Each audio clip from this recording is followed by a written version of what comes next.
पश्यामि देवांस्तव देवदेहे सर्वांस्तथा भूतविशेषसङ्घान् ब्रह्माण्डमीशं कमलासनस्थं ऋषींश्च सर्वानुरगांश्च दिव्यान्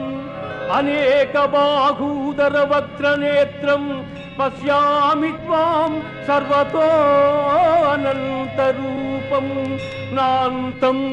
न मध्यं न पुनस्तवादिं पश्यामि विश्वेश्वर विश्वरूपा दंष्ट्राकराळानि च ते मुखानि दृष्ट्वैव कालानलसन्निभानि दिशो न जाने न लभे च शर्मा प्रसीद देवेश जगन्निवास।